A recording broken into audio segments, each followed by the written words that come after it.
بسم اللہ الرحمن الرحیم۔ السلام علیکم۔ نیک دل شہزادہ۔ ایک بادشاہ تھا جو نہایت رحم دل اور اپنی رعایا کا بہت زیادہ خیال رکھنے والا۔ اس کی ایک ملکہ بھی تھی جو بے حد حسین و جمیل اور خدا ترس تھی۔ وہ ملک کا نظام چلانے کے لیے اپنی سمجھ کے مطابق بادشاہ کو رعایا کی فلاح و بہبود کے بارے میں مشورے بھی دیتی تھی اور بادشاہ ان پر عمل بھی کرتا تھا۔ اللہ نے انہیں ایک چاند سا بیٹا بھی عطا کیا تھا۔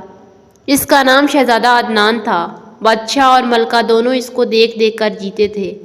وہ بھی صرف 10-11 سال کا تھا مگر تھا بہت سمجھدار۔ وہ پڑھائی لکھائی میں بہت دلچسپی لیتا تھا اور اپنے دوسرے ہم عمر بچوں کے برعکس کھلونوں سے زیادہ کتابوں میں زیادہ دلچسپی لیتا تھا۔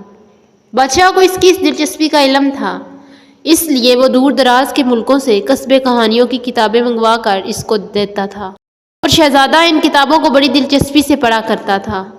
ان کتابوں کے پڑھنے سے اس کی عقل و شعور میں اضافہ بھی ہوتا تھا اور اس کو طرح طرح کی معلومات بھی حاصل ہوتی تھی۔ شہزادہ عدنان کے استاد اسے مختلف مضامین پڑھاتے تھے۔ وہ اس کی ذہانت اور عقل مندی سے بہت خوش تھے۔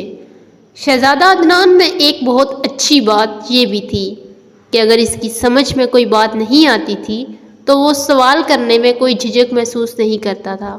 اس کے استاد جب بادشاہ کو شہزادے کی علم و حکمت سے لگاؤ کی باتیں بتاتے تو بادشاہ بہت خوش ہوتا تھا۔ پڑھنے لکھنے والے بچوں سے سب ہی خوش ہوتے ہیں اور ان سے محبت کرتے ہیں۔ ایک روز دوپہر کو جب شہزادے کے استاد اسے پڑھا کر رخصت ہو گئے تو وہ باغ میں آ کر بیٹھ گیا۔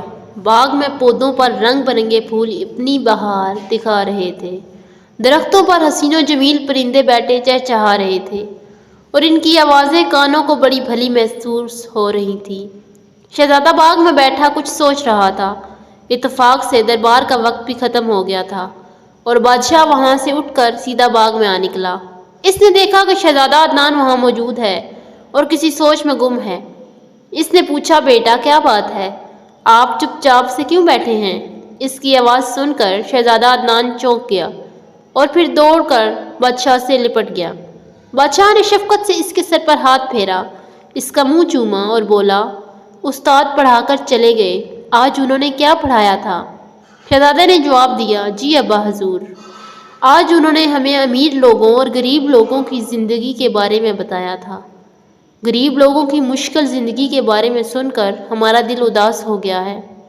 یہ کہہ کر شہزادہ کچھ دیر کے لیے خاموش ہو گیا، پھر بولا، ابا حضور، میں خوش ہوں کہ میں ایک بادشاہ کے گھر پیدا ہو گیا۔ مجھے ہر طرح کا عیش و آرام میسر ہے۔ میں جو خواہش بھی کرتا ہوں پوری ہو جاتی ہے۔ اس کی باتیں سن کر بادشاہ کو بڑا اطمینان ہوا کہ شہزادہ اپنی اس زندگی سے خوش ہے۔ اس نے کہا، بیٹا، ان نعمتوں پر اللہ تعالیٰ کا شکر ادا کرنا چاہیے۔ آؤ اب چلتے ہیں، محل میں آپ کی امی انتظار کر رہی ہیں۔ شہزادہ بادشاہ کے ساتھ چل پڑا مگر وہ بدستور کسی سوچ میں گم تھا۔ چلتے چلتے اس نے بادشاہ سے کہا، ابا حضور، میں یہ بھی سوچ رہا ہوں کہ دوسرے بچوں کی طرح میں کسی غریب آدمی کے گھر میں کیوں پیدا نہیں ہوا؟ اس عجیب سے سوال پر بادشاہ کو بڑی حیرت ہوئی اور اس کی سمجھ میں نہیں آیا کہ وہ اس کا کیا جواب دے، اس لیے وہ خاموش ہی رہا۔ ابا حضور، استاد محترم نے بھی میرے اس سوال کا کوئی جواب نہیں دیا تھا اور بات بدل دی تھی۔ آپ بہت اچھے ہیں، میری تعلیم و تربیت کے لیے نہایت قابل اور ذہین استاد مقرر کیے ہیں جو مجھے محل میں آ کر مختلف علوم کے بارے میں پڑھاتے ہیں۔ میں کیسی بھی خواہش کروں پوری کی جاتی ہے۔ میں کہیں باہر جاؤں تو میری حفاظت کے لیے بہت سے سپاہی میرے ساتھ ہوتے ہیں۔ میں سوچتا ہوں دوسرے بچوں کے ساتھ ایسا کیوں نہیں ہوتا؟ مجھ میں کیا خاص بات ہے جو ان تمام بچوں میں نہیں؟ بادشاہ لاجواب سا ہو گیا تھا۔ شہزادے کی باتوں نے اسے فکر مند بھی کر دیا تھا۔ اس کی سمجھ میں نہیں آ رہا تھا کہ اس کی باتوں کا کیا جواب دے اور اسے کیسے مطمئن کرے۔ بادشاہ کے ساتھ جو محافظ چل رہے تھے وہ شہزادے کی باتیں سن کر زیر لب مسکرا رہے تھے اور دل ہی دل میں بادشاہ کی بے بسی سے لطف اندوز بھی ہو رہے تھے۔ بادشاہ خاموش اور سوچ میں ڈوبا محل پہنچا۔ ملکہ نے محسوس کر لیا کہ وہ کچھ فکر مند ہے، اس لیے وہ بھی پریشان ہو گئی۔ اس نے پہلے تو شہزادے کو تاکید کی کہ وہ اپنا لباس تبدیل کر لے۔ پھر اس کے جانے کے بعد وہ بادشاہ کے پاس آیا اور اس سے فکر مندی کی وجہ پوچھی۔ بادشاہ نے شہزادے کی کہی ہوئی تمام باتیں ملکہ کے سامنے دہرا دی۔ ان باتوں کو سن کر ملکہ ذرا بھی پریشان نہ ہوئی اور بولی، اللہ تعالیٰ کا شکر ہے کہ ہمارا شہزادہ اتنی کم عمری میں بھی سوچ بچار کرتا ہے۔ غریبوں کے حالات جان کر اس کا اداس ہو جانا اس بات کی نشانی ہے کہ وہ اپنے دل میں ان کے لیے ہمدردی کے جذبات رکھتا ہے، ورنہ اس کی عمر کے بچے تو کھیل کود میں ہی لگے رہتے ہیں، ان باتوں کی طرف دھیان ہی نہیں دیتے۔